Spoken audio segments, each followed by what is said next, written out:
Hey guys, my name is Mario, and I'm here to refute Michael's speech. He's not here today. And his claim. His claim was that computer technology is a danger to human health. He has two arguments to support this, which are going to be computers disturb mental health, and computers will cause physical health problems. Now, without those two sub-arguments, I believe his claim is a little vague. I'm not exactly sure on the direction he wants to take that claim on it being a danger to human health. How is it going to be a danger? So, on his first argument, to support his claim, is computers disturb mental health. He has three sub-points to support that. His first one is computers before bed cause sleep disorders. So, I believe that is an inference. He does state that it messes with the circadian rhythm, and that it alters our time clock, our biological time clock. Now that's an inference because I have no problem falling asleep, and it kind of just bundles us all up into one category. So, on his research, on his same research on WebMD, it says that not only do computers and cell phones and that technology alter our sleep rhythms, but also waking up at different times and falling asleep at different times and eating. So he doesn't mention that as well. The second sub-point was that computers cause stress.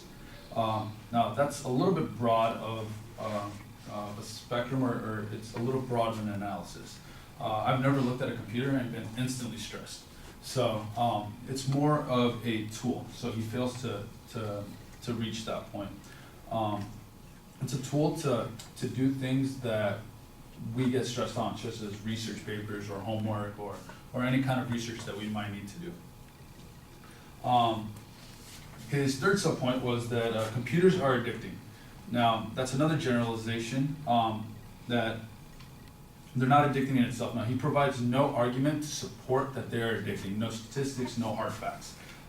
He also claims on this same point that computers isolate us from other human beings.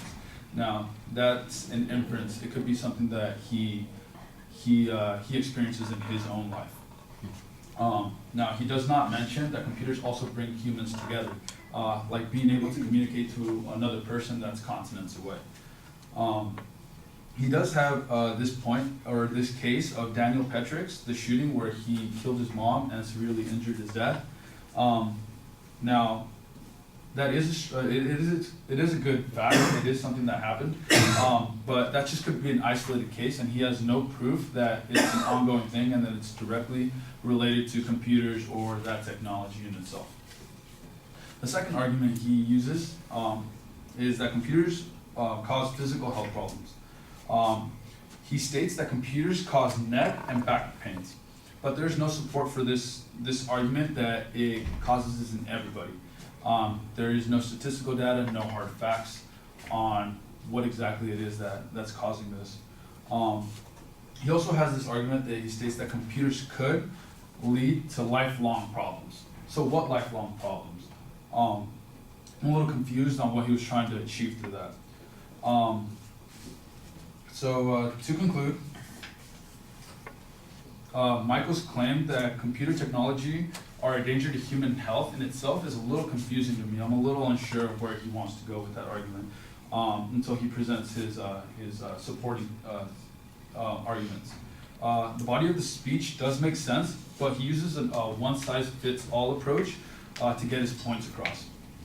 I can see some of the potential downfalls in computers, but it would be a lot more convincing to use statistics and hard evidence over the use of generalizations. Thank you.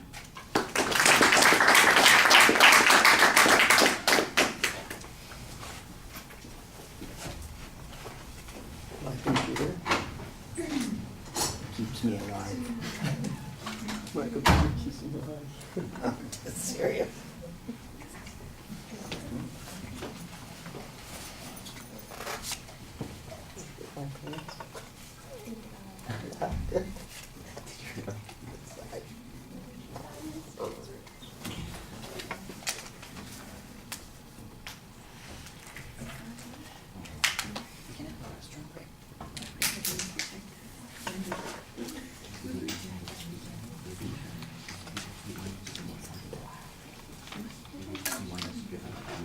You're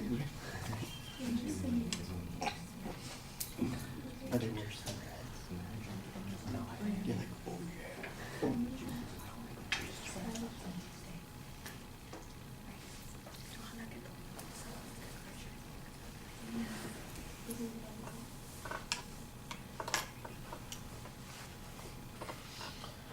All right, Mario, the argument that you present, I tell you, it sounds like it's a good analysis of the argument as it was presented almost immediately after it was presented. In other words, if we were having the debate and you were participating in a debate right now, I think everything that you said could have been said 20 seconds after the advocate spoke, because it's just kind of general criticism about the vagueness of the evidence and about whether or not the inferences are supportable, that sort of thing. And that's all pretty good. That's a good start on an argument. But it feels a little incomplete because it seems like this is one of those places where there's obviously some counterclaims that would address that issue that would make your argument a heck of a lot stronger. You do have a hypothetical, for instance, and that's the one place where I thought that there was an attempt to present something that would be the equivalent of a counterclaim about how computers bring us closer together, because we can interact with people on other continents and that sort of thing. And to me, I think that your challenges are pretty reasonable. I mean, the advocate's evidence is maybe vague and abstract. We don't know what those harms are, but it sounds a little bit like you're just pressing. Like, I have to respond immediately, so I'm going to go with a press. It's a way to challenge the grounds without necessarily being convincing on those arguments. And I think you need some additional data on those points. For example, the falling asleep thing, you kind of, your argument is, well, I don't have any of those particular problems. Is there any demonstration in the advocate's evidence that this is a widespread issue, since everybody seems to have access to computers? Are we treating the cell phones and tablets as the same as we would be treating desktops? This problem seems to be less to do with the technology and more to do with how people use the technology. And I think that would be maybe another way to challenge that argument. So in other words, would we have this problem falling asleep if we just plug the phone in on the other side of the room, or if we turned it over when we went to bed? The answer would be no. So it's just the light from the phones is going to interrupt our circadian sleep. Turn the phone off and go to sleep. You don't have that problem. It's not the computer that's causing the problem. It's the fact that somebody is reacting, or sleeping in this particular environment that's causing the problem. I think that's one way to maybe kind of be a little bit more aggressive about making the argument there. Like I said, I like the counterclaim that you present that suggests, look, we actually do have these other arguments, these other benefits from the computer. Being able to interact with people on the other side of the world is I think a good illustration of a benefit that comes from this. The issue of addiction, you challenge that there's a lack of evidence on this point. Again, I think that's true. It's not hard. I've heard information that suggests that this claim that computer addiction is widespread and everything. There's a lot of stuff out there that kind of debunks that basically says that these are people that have addictive personalities. It's not the computer that's making them addictive. It's just one other thing that they get addicted to. It's like anything. People can overuse it. But does it meet the criteria of a true addiction? There's a lot of stuff that says that that's just bunk. It's like the sex addiction, same sort of thing. There's a whole bunch of stuff that says, people claim to be sex addicts, but basically they're just giving themselves excuses for having a lot of sex and trying to relieve their guilt from doing that. That when you look at it from a psychological perspective, it doesn't meet the criteria of an addiction. And that just requires a little bit of digging. What constitutes an addiction, and have they met that particular criteria? And I think that's something that you could have spent some time working on to make that argument a little bit stronger. As it is, you've got an okay press, like I said, but it's something that you could have made right after hearing them speak, not 2 weeks after hearing them speak, when you had a lot of time to get some other information. And then on the physical problems,